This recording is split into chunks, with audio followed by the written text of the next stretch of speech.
యేసుక్రీస్తు వారు ఈ భూమి మీద జీవించిన కాలంలో అప్పుడున్న ప్రజల స్వభావం కొరకు ముందుగానే రాయించారండి. యెషయా ప్రవక్త ద్వారా ముందుగానే తెలియజేశారు. యెషయా గ్రంథం 29వ అధ్యాయము 13వ వచనం. ప్రభువు ఇలాగ సెలవిచ్చి ఉన్నాడు, ఈ ప్రజలు నోటి మాటతో నా యొద్దకు వచ్చుచున్నారు, పెదవులతో నన్ను గనపరుచుచున్నారు గాని తమ హృదయమును నాకు దూరం చేసుకుని ఉన్నారు. వారు నా ఎడల చూపు భయభక్తులు మానవుల విధులను బట్టి వారు నేర్చుకుని ఉన్నవి.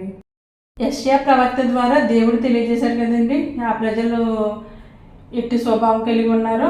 అదే మాట యేసుక్రీస్తు వారు కూడా చెప్తున్నారండి. మత్తయి సువార్త 15వ అధ్యాయము 9వ వచనం.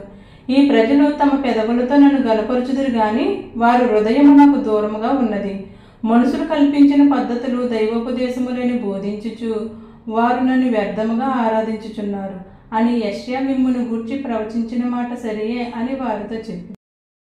వారి వలె మనం కూడా పెదవులతో తండ్రిని గనపరుస్తున్నామా లేక పూర్ణ హృదయంతో తండ్రిని గనపరుస్తున్నామా అన్నది చూసుకుందాం.